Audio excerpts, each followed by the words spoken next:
Nah, terus awalnya ngawali di biro perjalanan itu seperti apa Mas dulu? Setelah keluar dari hotel, awalnya dulu gimana ngawalinya itu? Sehingga kemudian keterusan sampai sekarang itu. Jadi kalau mengawalinya, pertama bisnis tour and travel ini tidak membutuhkan modal yang tinggi awal Oke, itu ya.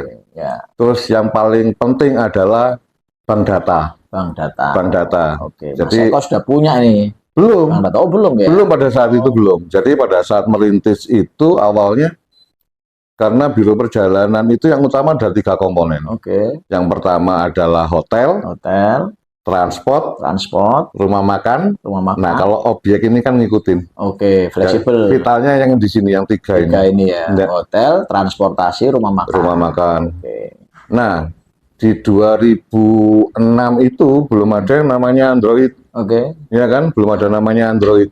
Jadi kalau kita butuh segala sesuatu mesti survei. survei dulu. Survei. Nah, pada saat itu untuk melengkapi data saya, database tentang transportasi, itu kalau hari Minggu, mungkin teman-teman yang lain tuh wisata atau healing dengan keluarganya, keluarga. saya justru ke parkiran Jati Park 1 Oke, oke, untuk oke. data, oh bensin dari mana, nomor teleponnya Iya, iya, berapa, iya. gitu kan ya itu ya kayak gitu-gitu. Siap, siap, siap. Jadi mengumpulkan informasi dulu. Betul ya. Kalau hotel kan sudah punya nih linknya, Ya, ya kan?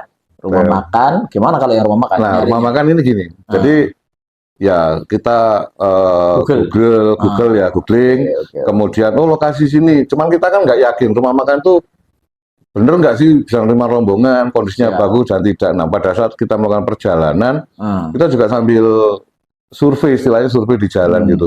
Begitu pas berangkat kita, oh ada rumah makan bagus daerah sini. oke, Nah pulangnya itu udah kita titik gitu ya, oke, kita titik. oke. Terus kita bilang sama pembantu pengemudi Eternetnya itu bilang ini, Hmm, Mas di depan ada rumah makan. hmm, Nanti tolong dibantu dihafalkan 4 angka terakhir oke, dari data yang ada di situ. oke. Nah, saya ngapalkan depannya, gitu kan. Jadi Apanya yang dihafalkan ini Mas Eko? nomor telepon yang di rumah makan atau nomor telepon atau nomor HP-nya Jadi rumah makan tuh. dihubungi dulu. Iya, jadi Oke, kan oke. kita nggak mungkin berhenti karena kita bawa tamu. Ya, Ya, ya, jadi ya. kita bilang sama Sopirnya, sopirnya, internetnya. sopir Pak nanti di situ agak pelan-pelan. Oke. Nah, sama kernet bilang, tolong dihafalin 4 angka di belakang, gitu kan ya.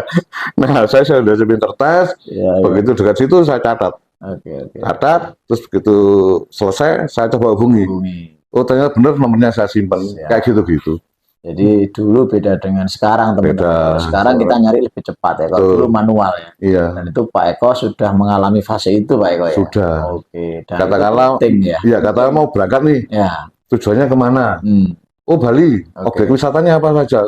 Kita ke warnet Pak. Siap. Warnet. Oh katakanlah Bedugul gitu kan ya. Bedugul meskipun di sana ada lokal guide tapi paling nggak sebagai penghantar pada saat kita berangkat itu kita bisa memberikan penjelasan sama peserta gitu ya. Ya. Ke warnet. Ya. Itu saya printnya waktu masih kira gitu ya.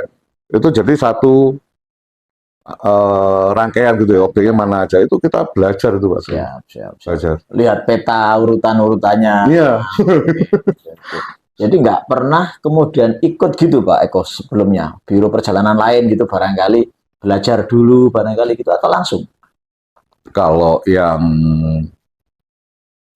daerah-daerah yang agak apa nggak apa ya, kan ada daerah tujuan wisata favorit nih, kayak Jogja, Bali gitu yang sering-sering dikunjungi gitu, enggak. Cuman kalau yang agak-agak butuh memang minat serius khusus ke sana, itu baru kadang kalau ada temen mau berangkat nebeng gitu kan, kayak ke Danau Toba, terus kemudian waktu itu pertama kali ke Dieng, itu ikut temen belajar gitu.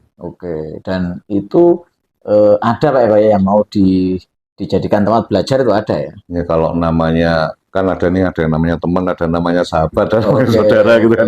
Kalau sudah diingat jadi satu, ketemunya kan plekan gitu kan ya. Nah, bolehlah. Waktu itu asosiasi sudah ada belum Mas? Belum ada. Oh, belum ada. Kalau sekarang kan saling belajar di asosiasi. Kalau dulu mencari sendiri teman, ya kan?